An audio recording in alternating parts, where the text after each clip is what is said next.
Buenos días a todos. Nuestro grupo está conformado por José Luis Ávila, Sebastián Camilo Casas, Michael Steven Peña y quien les habla, José Ignacio Suárez.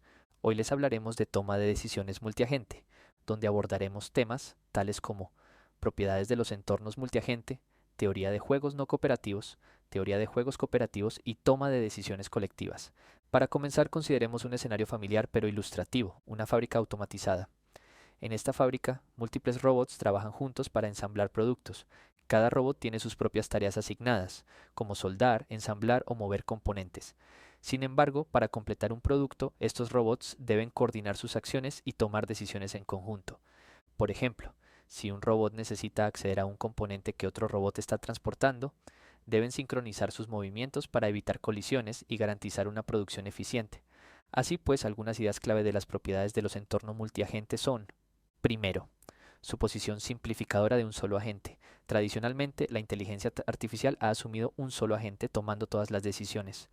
Sin embargo, esto no refleja la complejidad de muchos entornos del mundo real. Segundo, entornos multiagente. Estos entornos involucran múltiples actores y plantean desafíos únicos debido a la interacción entre los agentes y la necesidad de coordinación. Tercero, problema de planificación multiagente.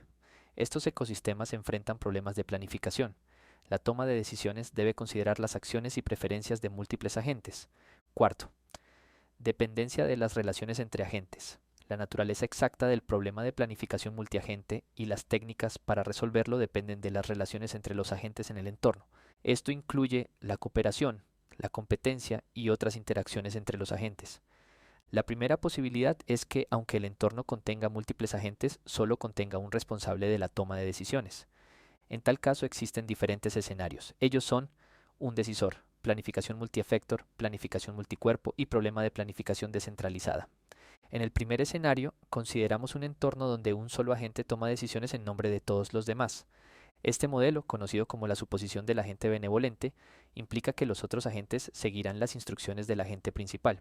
Por ejemplo, en una familia, uno de los padres puede ser el decisor que planifica las actividades del fin de semana para toda la familia, como ir al cine o hacer un asado en el patio. Aunque los demás miembros pueden tener preferencias individuales, siguen las decisiones del decisor principal. En el siguiente escenario exploramos la planificación multiefector, donde un único agente maneja múltiples efectores que pueden funcionar simultáneamente. Piensen en un músico que toca la guitarra y canta al mismo tiempo en una banda. Aquí, el músico coordina cada acción de sus manos y voz para lograr un rendimiento armonioso. Ahora bien, en el siguiente escenario examinamos la planificación multicuerpo, donde los efectores se desacoplan físicamente en unidades independientes. Imaginen una cocina de un restaurante durante la hora pico. Cada miembro del equipo, desde el chef hasta el personal de servicio, realiza tareas independientes pero interconectadas para garantizar que los pedidos se preparen y sirvan puntualmente. El chef coordina las actividades en la cocina, mientras que los camareros se encargan de servir los platos en el comedor. Aunque trabajan en unidades independientes, la coordinación es esencial para garantizar una experiencia gastronómica satisfactoria para los clientes. Y por último, exploramos el problema de planificación descentralizada, donde las limitaciones de comunicación entre agentes complican la coordinación. Imaginen una oficina donde diferentes equipos trabajan en proyectos separados pero interrelacionados. Cada equipo recopila datos y realiza análisis para su proyecto específico, pero ocasionalmente necesitan compartir información relevante con otros equipos para lograr objetivos comunes. Aquí, la falta de comunicación directa entre los equipos presenta desafíos adicionales para coordinar los esfuerzos y garantizar la coherencia en los resultados finales. La segunda posibilidad es que los demás actores del entorno también tomen decisiones, lo que introduce la complejidad de tener múltiples responsables de la toma de decisiones. Esta situación puede presentarse de dos maneras distintas. Primero, puede darse el caso de que todos los agentes persigan un objetivo común, como en el caso de una empresa donde diferentes departamentos o individuos trabajan en pro del mismo fin. Sin embargo, la coordinación entre estos responsables de decisiones se vuelve crucial para evitar conflictos y asegurar que todos avancen hacia el mismo objetivo. Por otro lado, cada agente también puede tener sus propias preferencias personales, lo que lleva a una situación más compleja, donde cada uno busca maximizar su utilidad personal. Este escenario se asemeja a un juego estratégico donde los agentes deben considerar las acciones de los demás y adaptarse en consecuencia. La teoría de juegos emerge como una herramienta fundamental para comprender la dinámica de toma de decisiones estratégicas en entornos multiagente. Esta disciplina se encarga de analizar situaciones donde múltiples agentes interactúan, teniendo en cuenta las decisiones de los demás al momento de elegir sus propias acciones. En entornos multiagente, esta característica es crucial ya que los agentes deben anticipar las acciones de los otros y ajustar sus estrategias en consecuencia.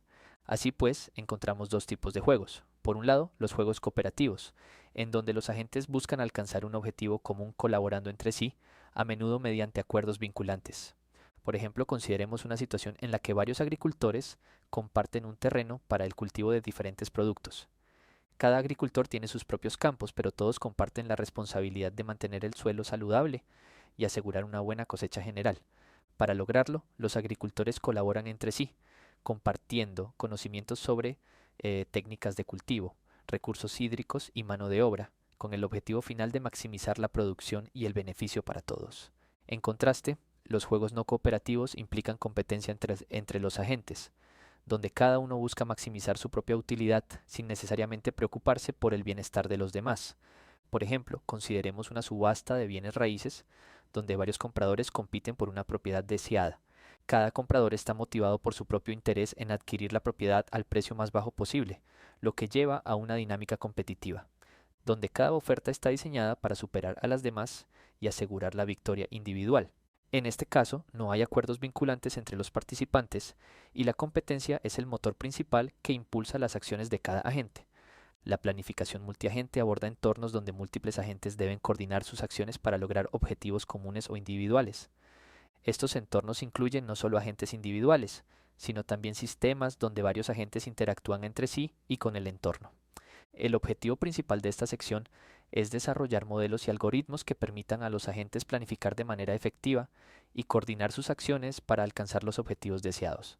Para ello, es fundamental entender cómo definir modelos de transición adecuados, identificar planes correctos y diseñar algoritmos eficientes que puedan lidiar con la complejidad de los entornos multiactor.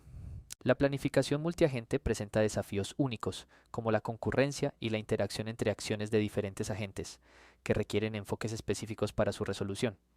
Los modelos de acción concurrente son fundamentales para la planificación multiagente, ya que permiten describir cómo las acciones de múltiples agentes pueden ocurrir simultáneamente en el tiempo. Existen varios enfoques para modelar la concurrencia en la planificación multiagente, incluida la ejecución intercalada, la verdadera concurrencia y la sincronización perfecta. En el modelo de ejecución intercalada, las acciones de diferentes agentes se ejecutan de manera secuencial, alternando entre los planes de cada agente. Por ejemplo, si tenemos dos agentes A y B con planes A1 y B1 respectivamente, las acciones se ejecutarían alternativamente como A1, B1, A2, B2, etc. Este enfoque garantiza que se conserve el orden de las acciones en los respectivos planes, pero puede no modelar adecuadamente situaciones donde las acciones realmente ocurren al mismo tiempo. La verdadera concurrencia permite que las acciones de diferentes agentes ocurran simultáneamente, sin un orden predeterminado. Por ejemplo, en un entorno donde dos agentes deben golpear una pelota al mismo tiempo, la verdadera concurrencia permite que ambas acciones se realicen simultáneamente. Este enfoque es más realista que la ejecución intercalada, ya que refleja mejor la naturaleza concurrente de muchos entornos multiactor. En un entorno con sincronización perfecta, las acciones de los agentes se ejecutan simultáneamente en relación con un reloj global. Por ejemplo, si dos agentes deben realizar una acción al mismo tiempo, ambas acciones se ejecutarían de manera sincronizada. Aunque este modelo simplifica la planificación, es importante tener en cuenta sus limitaciones y la falta de realismo en entornos complejos. Consideremos un partido de tenis de dobles, donde dos tenistas forman un equipo con el objetivo común de ganar el partido. Cada tenista puede realizar acciones como moverse por la cancha y golpear la pelota.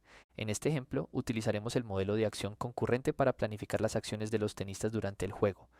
Supongamos que en un momento dado del partido, el equipo necesita devolver la pelota golpeada por el oponente y asegurarse de que al menos uno de ellos cubra la red. Este es el pseudocódigo que dicta las posibles acciones durante la partida. Así pues, existen dos agentes, actors, con unas condiciones iniciales, init, tienen un objetivo en común, goal, y hay dos acciones posibles, golpear la pelota, hit, y desplazarse, go. No obstante, el sistema puede ampliarse, tal como lo muestra este otro pseudocódigo para la misma partida de tenis, donde existen otros agentes encargados de suministrar agua a los tenistas. Cooperación y coordinación. En este escenario, cada agente elabora su propio plan, pero es crucial asegurarse de que todos los agentes estén de acuerdo en un plan conjunto para evitar conflictos y alcanzar los objetivos de manera eficiente. Supongamos que en el partido de tenis de dobles los dos jugadores A y B deben coordinar sus movimientos para devolver la pelota y cubrir la red. Cada jugador puede elaborar su propio plan, pero es crucial que ambos estén de acuerdo en un plan conjunto para lograr el objetivo. Consideremos dos posibles planes. Plan 1. Jugador A. Moverse hacia la red y no realizar ninguna acción. Jugador B. Moverse hacia la línea de fondo derecha y golpear la pelota. Plan 2. Jugador A. Moverse hacia la línea de fondo izquierda y no realizar ninguna acción. Jugador B.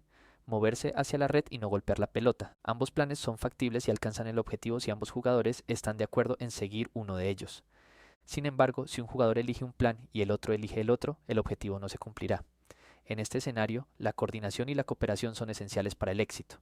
Para garantizar que los agentes estén de acuerdo en un plan conjunto, pueden recurrir a convenciones o comunicación. Las convenciones son restricciones en la selección de planes conjuntos que pueden adoptarse antes de emprender una actividad conjunta. Por ejemplo, en el tenis, la convención mantente en tu lado de la pista descartaría un plan donde ambos jugadores se muevan hacia la misma zona de la cancha. La comunicación, ya sea verbal o no verbal, también puede ayudar a establecer un plan conjunto. Por ejemplo, un jugador puede gritar mío para indicar que él realizará una acción específica, mientras que el otro jugador debe adaptar su acción en consecuencia. Otra estrategia para lograr la coordinación en la planificación con varios agentes es el reconocimiento de planes. En este enfoque, un agente puede determinar el plan conjunto preferido simplemente observando las acciones del otro agente. Por ejemplo, si un jugador se mueve hacia la red, el otro jugador puede reconocer que el plan conjunto preferido es aquel donde él se queda en la línea de fondo para golpear la pelota. Este enfoque de coordinación funciona especialmente bien cuando una acción de un agente proporciona suficiente información para que el otro agente determine el plan conjunto sin ambigüedades. 4. Teoría de juegos no cooperativos. Bueno, juegos con un solo movimiento o juegos en forma normal. Bueno, en este modelo de juegos todos los jugadores actúan simultáneamente, eligen, em, eligen de manera simultánea una acción y el resultado del juego se basa en los perfiles de las acciones que se seleccionaron en ese momento. Cabe aclarar que no es necesario que todos tomen la decisión en el mismo momento, sino que ninguno sepa qué decisión o qué acción tomó el otro. Un ejemplo es piedra, papel o tijera, nadie sabe qué va a sacar el otro, es algo por ese estilo. Bueno, estos juegos se definen por tres componentes: los jugadores, que son los agentes que se tomarán las decisiones, mm, son los que toman las decisiones, no todos los jugadores tienen el mismo conjunto de decisiones. Las acciones son aquellas que el jugador puede elegir o realizar, como correr, caminar, no sé, hablar, demás. Funciones de pago son esta herramienta matemática que nos permite calcular la utilidad en términos de ganancia, pérdidas, puntos o cualquier unidad en la que el contexto del juego se esté realizando. Mm, bueno, ¿qué es una matriz de pagos? En los juegos de dos jugadores, la utilidad para cada jugador se representa con una matriz en la cual, bueno, cada fila representa una acción posible de un jugador y cada columna representa una acción posible del otro jugador. Cada celda de la matriz representa el resultado que obtiene para un jugador. Por lo general, para dos jugadores se mezcla y se obtienen los resultados de los dos jugadores por cada celda. Bueno, Morra de dos dedos. Este es un juego, por así decirlo, una adivinanza, en la cual se trata de adivinar los gestos de las manos. En este caso es de dos dedos, uno y dos, en la cual los jugadores O y E muestran simultáneamente y, digamos, si la suma de los dedos es par, entonces E cobra F dólares, o sea, F es la suma, a O, y si es impar, pues O cobra F dólares a E. Entonces, digamos, esta es la tabla de pagos. Entonces empezamos, O y E es uno, entonces por lo cual tenemos que cobrar 2 y O pierde 2. Ahora en el caso de O2 y E1, entonces obtenemos el caso en el que E pierde 3 y O gana 3. Bueno, este caso es parecido al anterior, solo que en este caso O saca 1 y E saca 2, entonces también se tiene un número par, entonces E pierde 3 y O gana 3. Y este caso es en el que O y E sacan 2, entonces pues E gana 4 y O pierde 4. Bueno, existen diferentes, bueno, ¿qué es una estrategia? Una estrategia es una política, como se mencionó antes, es una actividad o... Sí, que debe cumplir el agente. Bueno, existen estrategias puras, que es una política de un juego, en la que un jugador elige una acción específica con certeza, es decir, en el caso anterior siempre saca uno, uno, uno, uno, uno, uno. Entonces esto ya es certero, por lo cual se puede decir que no es aleatorio. Estratégica mixta quiere decir que en esta política se define por una distribución de probabilidad, es decir, que la acción A puede tener la probabilidad P y la B pues tiene su complemento que sería uno menos P. En el caso anterior, entonces quiere decir que cuando se saca uno tiene 0.5 y cuando se saca 2 tiene también 0.5. Bueno, perfil estratégico. Bueno, el perfil estratégico quiere decir todas con las combinaciones posibles. Entonces quiere una combinación posible puede ser cuando E saca uno y cuando O saca 2. Son todas aquellas combinaciones que se puedan dar en el juego. Bueno, pero ¿cómo deben actuar los agentes en juegos como el de Morra? Bueno, esta es una pregunta debido a que en estos juegos se tiene en cuenta tanto la racionalidad, por así decirlo, de la gente que toma y tiene sus creencias y que él mismo a su vez debe como entender y tener en cuenta las del otro.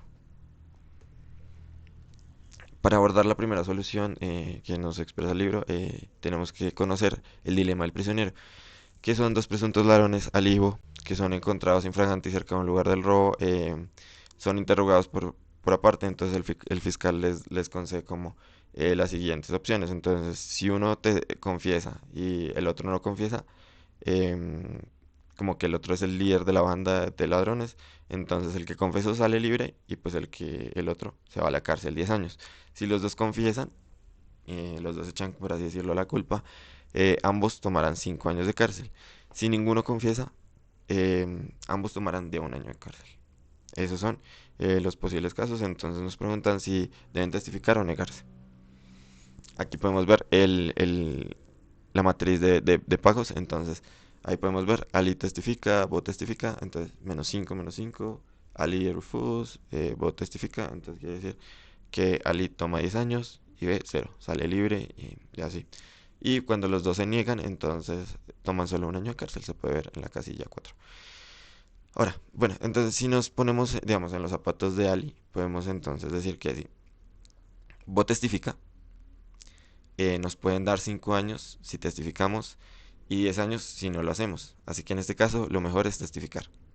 Ahora, si Bo rechaza, entonces si nosotros testificamos salimos libres y si no, pues nos dan 1 año si nos negamos. Así que entonces en este caso también testificar es lo mejor.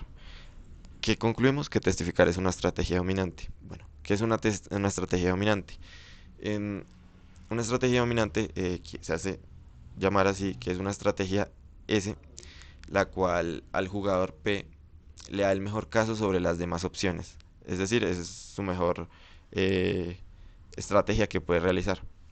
¿Qué es la dominación fuerte? La dominación fuerte quiere decir cuando la estrategia dominante, pues la dominación fuerte es que ninguna otra es mejor que ella. Eh, en todos los casos, por así decirlo. La dominación débil es decir que esta estrategia es al menos una vez mejor que la otra, pero en ningún otro caso es mejor, ni peor. Ya, solo en un caso. Y bueno, ¿qué es el equilibrio de estrategia dominante? Este equilibrio se da en el juego cuando todos sus jugadores proceden o realizan su estrategia dominante, lo cual pues no da ni un incentivo, ninguno pierde, por así decirlo. Eh, y ya. Bueno, pero a partir de esto nace algo que se llama equilibrio de Nash, que fue formulado por George Force Nash en 1900, bueno, fue estudiado desde 1950 y en 1994 recibió un premio Nobel por esto. Em, ¿Qué es el equilibrio de Nash? Es una situación, mejor dicho, un perfil estratégico en un juego donde ningún jugador tiene un incentivo para cambiar su estrategia, dado lo que hacen los demás jugadores. Por así decirlo, cada jugador está haciendo lo mejor que puede considerando las condiciones de los demás. Digamos, en el primer caso que tenemos acá en la primera tabla donde Ali L, Ali R, Bote, Bobe, podemos notar que no hay una estrategia dominante, no hay una que sea mejor en todos los casos. No. Entonces, si lo vemos así, podemos decir que no hay estrategias dominantes, pero sí hay puntos de equilibrio de Nash, que en este caso son puntos donde, por así decirlo, los dos ganan, que sería cuando esté L y cuando es BR, que sería A10 y B10 y A1 y B1. Entonces ambos son equilibrios de Nash. Ahora bien, si pasamos a la segunda tabla, podemos observar que en este caso es cuando se lanzan dos monedas, si se obtienen heads y heads. Entonces ahí, cuando es -1, quiere decir que esta combinación hace que B pierda una moneda y esta combinación hace que A gane una. En estas combinaciones no hay una que sea dominante, es decir, una que sea mejor que otras, ni hay equilibrio, ya que en todas pierde uno. Pierde uno y gana uno. Entonces no hay equilibrio en Nash tampoco. Em, Podemos decir que en este caso puede haber equilibrio de Nash si hay una estrategia mixta, es decir, ambos eligen cara y cruz con una igual probabilidad, 50% cada uno. Quiere decir que ahí los dos están en una condición en la cual los dos ni ganan, están en la mejor manera. Bueno, para poder entender algo es necesario conocer qué es el bienestar social. Entonces, imaginemos que somos una entidad benevolente y omnisciente que observa el juego desde arriba, con la capacidad de elegir el resultado como entidad benevolente.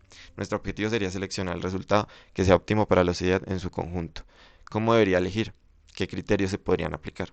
Bueno, estas preguntas las tratamos de responder con estos conceptos, que es la optimalidad de Pareto. ¿Qué es la optimalidad de Pareto? Em, es evitar que los resultados desperdicien la utilidad. Un resultado es óptimo de Pareto si no existe otro resultado que mejore la situación de un jugador sin empeorar la otra. Es decir, mantener un estado en el que todos estén en su óptimo. Bueno, un bienestar social utilitario nos mide lo bueno que es un resultado en el agregado, es decir, en una sumatoria de toda la utilidad. Em, es así, en fin, es la sumatoria de la utilidad de todos los jugadores. Este tiene dos problemas, ya que como prima que sea como maximizar la utilidad, no se tiene en cuenta que pueden haber unos casos en los que todos los jugadores no estén en su óptimo, sino que estén en un caso que los desfavorezca. Por así decirlo, puede ser que una combinación mejor utilidad, pero toda está repartida hacia una sola persona. Entonces no se maneja, por así decirlo, la optimidad de Pareto. Bueno, también se tiene el maximin, que es maximizar la utilidad esperada del miembro más desfavorecido de la sociedad. Y el coeficiente de Gini, que resume la uniformidad de cómo se distribuye la utilidad entre los jugadores. Ahora bien, si tenemos en cuenta el dilema de los prisioneros, nos podemos dar cuenta que sí es la estrategia dominante el testificar en ambos casos. Pero si nos ponemos a pensar, no es ni óptimo de Pareto, ni tampoco es el bienestar utilitario, ya que si nos ponemos a pensar, bueno, A5 y -5 es un caso intermedio en el que ambos van a tener que ir a la cárcel eh, y ambos pierden. Por así decirlo, el óptimo de Pareto y el caso que es óptimo de Pareto es A-1 y B-1, que es cuando los dos se niegan. Entonces a continuación ya entramos en computación de equilibrios, que aquí son estrategias, bueno, esta computación de equilibrio nos ayuda a tratar de resolver lo anterior mencionado, pero ya de una manera más, bueno, de mejor manera.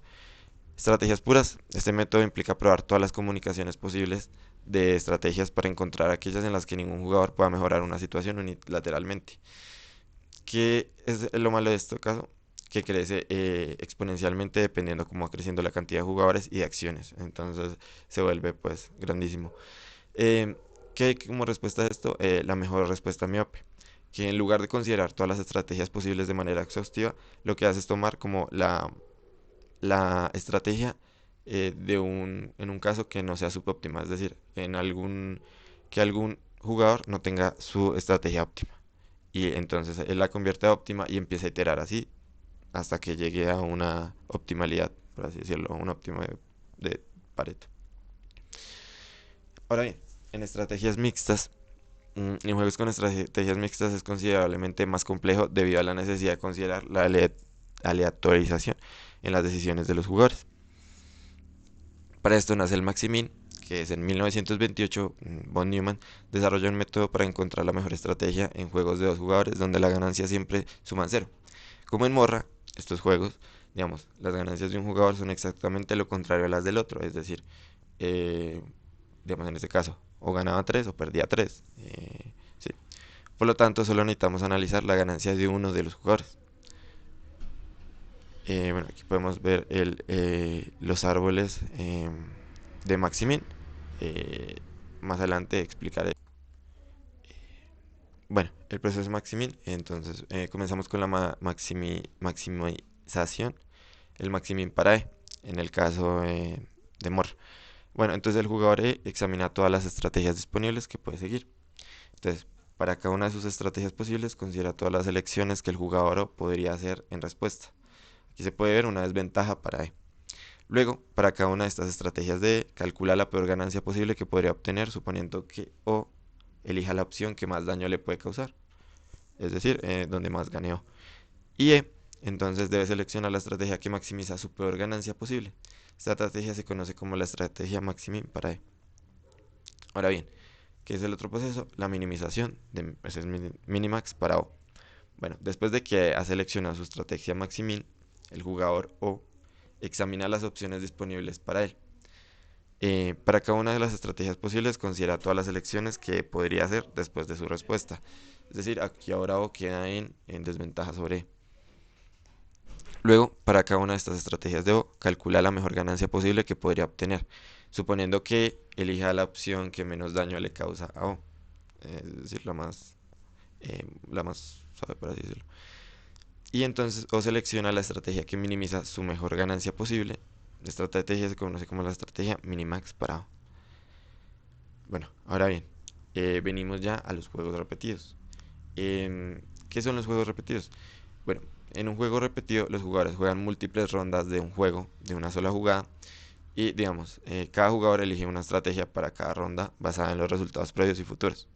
Las estrategias pueden ser simples o complejas y el resultado final depende de la interacción. Digamos que este juego se puede aplicar a dilema de los prisioneros, debido a que, como, bueno, en este dilema base no tienen comunicación, pero si se aplica un juego repetido en ellos, pueden basar su próxima respuesta dependiendo de la anterior del otro prisionero. Sección 3. Teoría de juegos cooperativos. Dentro de los juegos cooperativos, los agentes pueden formar acuerdos vinculándose entre sí para obtener un beneficio adicional al que podrían lograr trabajando solos. Para ajustar un modelo a estos juegos, tomaremos los juegos que son con utilidad transferible en forma de función característica. El grupo va a obtener un valor de utilidad y este después lo van a dividir en el grupo si así lo definen. Para representarlo tendremos un juego cooperativo G, un conjunto de jugadores N y una función de característica que será la que nos dará el valor a este grupo, siendo así la fórmula G igual a N con B. Esto puede aplicar a cualquier subconjunto de nuestro conjunto de jugadores. Además de esto, vamos a asumir que el conjunto vacío de jugadores no va a lograr nada, la función no puede ser negativa, ya que no va a haber un valor negativo, por lo que siempre el valor será mayor o igual a cero, y en caso de que un jugador no produzca nada, pues su valor será cero. Estructuras de coaliciones y resultados. Entendemos una coalición en el momento que varios agentes se juntan para obtener un bien común y demás. Ahora bien, cuando sea el fenómeno de que se juntan todo nuestro conjunto de jugadores, se llama la gran coalición. Mientras de lo contrario nos vamos a referir a cada subconjunto de jugadores como una coalición, entendiendo que un solo miembro también puede formar una coalición. Esto en caso de que no se quiera unir a nadie. Ahora, cuando tomamos varias coaliciones, vamos a llamar esto como una partición de nuestro conjunto de jugadores. Y siendo así, entonces una estructura de coaliciones será esas particiones que podemos obtener, tal como lo vemos acá en la gráfica donde tenemos una coalición de una sola persona y una de dos miembros. Para el ejemplo de entender qué es una coalición, entonces vemos que en un juego de tres podemos obtener las coaliciones individuales por parejas, dado que un jugador solo puede hacer parte de una coalición exclusivamente y no a varias. Y pues por último, donde se encuentran todos. Teniendo en cuenta lo mencionado anteriormente, entonces se ven las posibles estructuras de coaliciones, como lo son estas las coaliciones individuales, parejas e individual, o simplemente donde se ven todos. Vamos a denotar CSDN como el conjunto de todas las estructuras de coaliciones sobre nuestro conjunto, CSDI como la coalición donde se encuentra el jugador I. Además de eso vamos a definir el resultado como CS con X, donde X va a ser un vector de pago que me va a representar el valor que le doy a cada jugador, siendo así la sumatoria del jugador pues el valor total de la coalición conformada. Para mostrar un ejemplo tenemos que para el 1 el valor va a ser de 4, mientras que para la coalición conformada por el 2 y el 3 fue de 10. Si se define entre ellos este equitativo, entonces tendríamos una repartición tal cual como 4 el valor de la coalición única y 5 y 5 para la que fue realizada por dos miembros. Ahora bien, hay una característica dentro de estos juegos que se llama superaditividad, que es cuando juntar dos coaliciones no significa que se esté peor a como se estaban originalmente, dando así que la unión entre estas dos coaliciones será igual al valor a sumar los valores de cada una por independiente. Esto mientras que las coaliciones estén dentro de nuestro conjunto de jugadores. Ahora bien, aunque esto recibe un valor que es al menos tan alto o más alto que el total recibido, no siempre terminan con una gran coalición. Ahora, hay unas estrategias en este tipo de juegos. La primera que tenemos, o bueno, haremos dos definiciones. La primera es una imputación, que es un vector de pagos como el que ya teníamos, pero que se agrega bajo estas dos condiciones. La primera será que va a distribuir el valor total entre toda la gran coalición. Y la segunda, que se llama racionalidad individual, es que se va a asegurar de que el valor de cada individuo sea igual o mejor a como estaría trabajando solo o en su propia coalición. Además de esto, entonces tendremos esas imputaciones dentro de algo que se llama el núcleo, siendo así que las imputaciones harán que sea el valor mayor al valor neto de la gran coalición. Se entiende que si este núcleo está vacío, entonces no se podrá formar una gran coalición, ya que pues para los agentes sería más rentable tener sus propias coaliciones porque tendrían un valor mejor. Y esto entonces da un sistema de desigualdades lineales como el que vemos acá, donde la imputación se hará que sea mayor o igual sobre el valor de cada individuo, donde entonces la sumatoria de los valores de los individuos será el valor total y donde la sumatoria de las importaciones siempre va a ser mayor al valor total.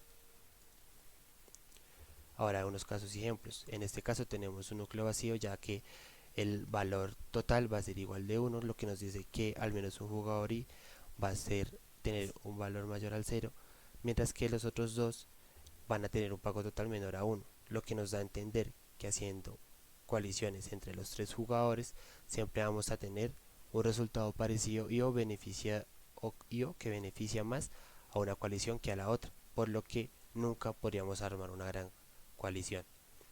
Además de eso tenemos también las imputaciones irrazonables, que aunque como lo vemos en el ejemplo, al 1 y el 2 juntarse les da un valor de 20 que excede por 10 al valor total sin imputación, pues al hacer la distribución tenemos 6 para el primero y 14 para el segundo, lo cual se denomina como algo no justo. Para solucionar esto se da un nuevo concepto del valor de Shapley. Este es que se divida justamente el valor total con un nuevo concepto que se llama la contribución marginal, definiéndolo de esta manera. Ahora se ven dos propuestas, que para cada jugador y el valor que agregarían a la coalición que contiene a todos los jugadores, dado por el margen de contribución, sea sobre el conjunto menos el último menos el jugador. El problema es que esto asume que el jugador I sería el último. Ahora, por otro lado, hay una segunda propuesta que considera todas las posibles formas de la gran coalición y entonces un jugador debería ser recompensado pues de acuerdo a la contribución que dio.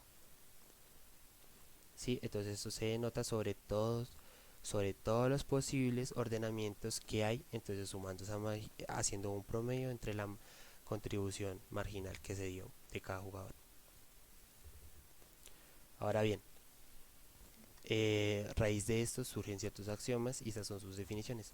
La eficiencia, donde todo el valor debe ser distribuido. El jugador ficticio, que es el caso donde un jugador no haga nada, entonces no debe recibir nada.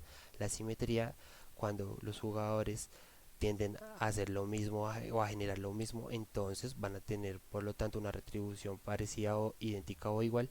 Y la aditividad, donde se dice que para todos los jugadores será lo mismo la contribución conjunta que sumarla por separada.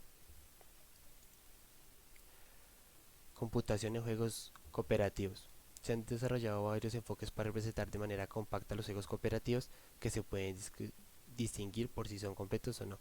En el esquema de representación completo, el problema es que no hay casos donde no podemos representar un juego cooperativo de forma compacta, mientras que por otro lado, el esquema de representación que asegura que sea compacto no siempre es completo. Continuando con los esquemas, veremos el esquema de representación, márgenes de contribución netos, aclarando que aquí haremos una pequeña simplificación que hará que el esquema no sea completo. En este esquema lo que se busca es representar la función característica mediante un conjunto de reglas que se denota así, la coalición y el número denotando su valor, siendo así que la sumatoria de los números de las reglas de cada una de las reglas de la coalición de, dentro del conjunto de reglas y dentro de una coalición que sea parte de las coaliciones será el valor total de la coalición. Ahora, viendo un ejemplo, vemos que el valor de 1 es 0, el valor de 3 es 4, el valor de 1 y 3 es 4, por lo que vemos que 1 y 3 actuaron de forma igual, así identificando la simetría y también identificando la actividad. Vemos que esto también se representa en los otros dos ejemplos, por lo que tendríamos que el valor de Shapley se puede identificar como la sumatoria del número de la regla sobre la coalición para todo y dentro de la coalición. Ahora tenemos las estructuras de coalición para el bienestar social máximo. Manteniendo los agentes que ya habíamos mostrado, la diferencia es que ya no van a actuar en un bien común individual, sino en un bien común en general para todo nuestro conjunto de jugadores. Es así, siendo que el objetivo es encontrar una coalición que maximice el bienestar social de todo el sistema. Esto lo denotaremos como CS, la coalición, y el bienestar como SW de CS, siendo así, entonces el bienestar como la sumatoria de los valores de la coalición. El problema es que encontrar una estructura de coalición siempre va a ser un problema computacional, por lo que este se denomina como particionado de conjuntos. Ahora bien, para lo siguiente entonces tenemos un grafo de estructura de coalición en el cual ponemos un ejemplo con 4 agentes donde cada uno de los nodos corresponde a una estructura de coalición. La estructura de coalición óptima, denominada CS asterisco, se encuentra en algún lugar dentro del grafo, pero ahora vamos a detallar el nivel 1 y 2 que aparecen todas las coaliciones posibles. Entonces, observando los dos niveles nos damos cuenta que tenemos todas las coaliciones posibles y además que las aristas nos dan a entender que esa coalición se puede dividir o agrupar de otra manera. Entonces, siendo así, la CS0, la estructura de coalición que encontramos en estos dos niveles como la mejor, y el asterisco como la general, también vamos a tener entonces el valor general de la coalición más alto de la estructura que tenemos actualmente dentro del grafo. Ahora bien, entonces esto nos va a asegurar que la mejor estructura va a ser mayor o igual al valor mejor que hay dentro de las coaliciones. Entonces, en el peor de los casos, tendríamos que la mejor estructura tendría el mayor valor de una coalición. Siendo así, entonces notamos que al multiplicar el número de agentes que participan por el valor de la coalición por el de la mejor estructura, entonces haciendo la inversión de esto tendríamos que por lo menos vamos a asegurarnos que buscando dentro de los dos primeros niveles vamos a tener una estructura que al menos no va a ser la peor de la que tenemos representadas en el grafo. Sección 4. Tomando decisiones colectivas. En esta sección se van a explorar diferentes acciones que pueden hacer los agentes para tomar decisiones. La primera de ellas es una red de contratos. En una red de contratos se anuncia una tarea, se recibe una oferta y se pueden adjudicar tareas a la gente que esté más adecuada. También se pueden realizar subastas. Una subasta consiste en un recurso y un conjunto de postores. El recurso puede tener un valor para cada postor o puede ser un valor común pero desconocido, porque puede llegar a ser diferente para cada postor. Aquí se definen tres variables que van a ser muy importantes para la realización de esta diapositiva, de estas diapositivas. La primera es V sub i, que es el valor de cada postor sobre el recurso. B sub i, que es una puja individual, y B max es la oferta más alta. La diferencia entre V sub i y B sub i es que V es la capacidad que se tiene y B sub i es lo que en realidad se da. El modelo de subasta inglesa se inicia pidiendo un precio mínimo y los participantes van aumentando sus ofertas sucesivamente. El proceso continúa hasta que ya nadie esté dispuesto a ofrecer un precio mayor, resultando en que el último postor obtiene el producto pagando el precio de su última oferta, lo cual maximiza tanto la eficiencia como los ingresos del vendedor. Y se tiene que B min más D es lo que se termina pagando, donde D es el incremento de precio. También se tienen colusiones. Una colusión en una subasta es cuando los participantes se ponen de acuerdo para manipular precios o resultados, perjudicando la competencia y la eficiencia. El libro muestra el ejemplo de Timo Ay y Mansmann en Alemania, los cuales acordaron no competir agresivamente en una subasta de espectro, dividiéndose los bloques a precios mínimos y evitando una guerra de ofertas, la cual habría generado, a la larga, unos mayores ingresos al gobierno por la recaudación de impuestos. Se introduce también el concepto de veracidad. Una subasta es veraz cuando los postores revelan su valor real B sub i, que es la capacidad que tienen de pagar. El postor se lleva el recurso por un valor donde B sub 0 más D es la oferta más alta y B sub 0 es el incremento del subastador. Pero en la subasta inglesa solo se sabe que quien oferta tiene capacidad de pagar, pero nunca se revela su B sub i. Se propone el modelo de subasta de oferta sellada. En esta, cada postor pone su oferta en un sobre sellado y se da la casualidad de que la persona con mayor capacidad no siempre sea la que gane, porque puede ofrecer un monto menor a lo que tiene su capacidad. También se tiene la subasta Big Ray, y en esta el ganador paga B sub 0 en lugar de pagar su propia oferta, y ofertar B sub i es la estrategia dominante, lo cual lo hace un mecanismo veraz. Esta estrategia de subasta es usada en sistemas de inteligencia artificial distribuidos. También se tiene la tragedia de los bienes comunes. Este libro la expone como un juego donde los países enfrentan decisiones sobre controlar la contaminación del aire. Cada país tiene dos opciones: reducir la contaminación con un costo de implementación de -10 o seguir contaminando, lo que además tiene un costo adicional para todos los demás países de -5, debido a la naturaleza compartida del aire, provocando un efecto de -1 para cada uno. La estrategia dominante es a la larga seguir contaminando, pero si por ejemplo hay 100 países, cada uno tendrá una utilidad de -104. Si nadie tiene que pagar por usar un bien común, este puede ser explotado de forma que dé menores utilidades a todos los agentes, lo cual los perjudica. Otro tipo de subasta es la Vickrey-Clark Grooves. Se expone en el libro mediante el siguiente ejemplo. Una ciudad instala 3 antenas de Wi-Fi gratis en 5 barrios. La ciudad evalúa cuánto valora la antena cada barrio. Para evitar inflación de costos, los ganadores deben pagar un impuesto igual a la pérdida causada a los perdedores. Por ejemplo, si los barrios ganadores tienen valores de 190, 100 y 50 y el cuarto 20, entonces todos deben pagar un impuesto de 20, ya que el cuarto habría podido ser ganador.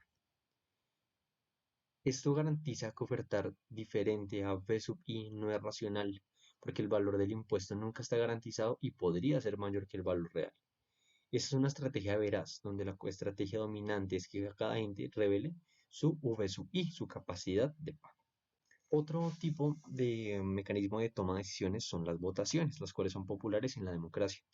Dado un conjunto de n agentes llamados votantes, estos quieren tomar un conjunto de decisiones con respecto a un conjunto de resultados omega. En una elección política, cada elemento podría ser un candidato y las preferencias de cada votante son expresadas de la siguiente manera. El resultado omega tiene un ranking mayor para el votante I que para el candidato omega prima. La idea es encontrar un orden de preferencia social. Generalmente lo que se quiere es un resultado social, que es el resultado preferido por el grupo de votantes. Eso se describe de esta manera, lo cual significa que omega es preferido sobre omega prima. Y para ejemplo de votaciones, se puso el Brexit de la Unión Europea en Reino Unido. Posteriormente se muestra la paradoja de Condorcet, es que se tienen tres candidatos y tres votantes. Cada votante establece un orden diferente de candidatos. Sin importar el candidato seleccionado, 2/3, es decir, la mayoría, estarán inconformes con el resultado. Sean los candidatos sigma A, sigma B y sigma C y los votantes del 1 al 3, si las preferencias de los votantes son como se muestra en la figura, se tiene que, sin importar el ganador, 2/3 van a preferir a cada candidato sobre el otro. Condiciones de la función de bienestar social. Si todos los votantes prefieren a omega sub i sobre omega sub j, entonces omega sub i va a ser preferido sobre omega sub j. También el ganador de Condorcet, que es cuando la mayoría de votantes prefieren sobre todos los demás candidatos. Se tiene independencia de alternativas irrelevante, que es la elección entre dos opciones no debe de depender de la presencia o ausencia de otras opciones irrelevantes, y que no puede haber dictaduras. No se puede dar como resultado el orden de preferencia de un votante e ignorar los demás. Kenneth Arrow sugiere también el teorema de imposibilidad de Arrow, que indica que es imposible satisfacer todas las condiciones concurrentemente al tener más de dos candidatos. Y se tienen los siguientes procedimientos de votación. La mayoría simple, que es para cuando hay dos candidatos, el candidato con más votos es seleccionado.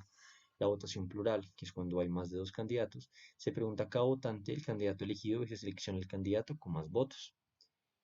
El procedimiento de cuenta de borda es que los votantes ordenan las opciones de acuerdo con sus preferencias. Cada opción recibe puntos basados en su posición en la lista de preferencias de cada votante y luego se van a sumar los puntos de todas las opciones para determinar el resultado final. La votación de aprobación. Los votantes envían un subconjunto de candidatos que ellos aprueban. Ganan los candidatos que más veces fueron aprobados. Se tiene también la segunda vuelta instantánea, que es cuando los votantes ordenan los candidatos y, si un candidato tiene la mayoría de votos en primer lugar, gana. En el caso contrario, el candidato con menos votos será eliminado y se repetirá el proceso. Por último, se tiene la verdadera mayoría, que es cuando gana el candidato que vence a todos los demás en competiciones por partes.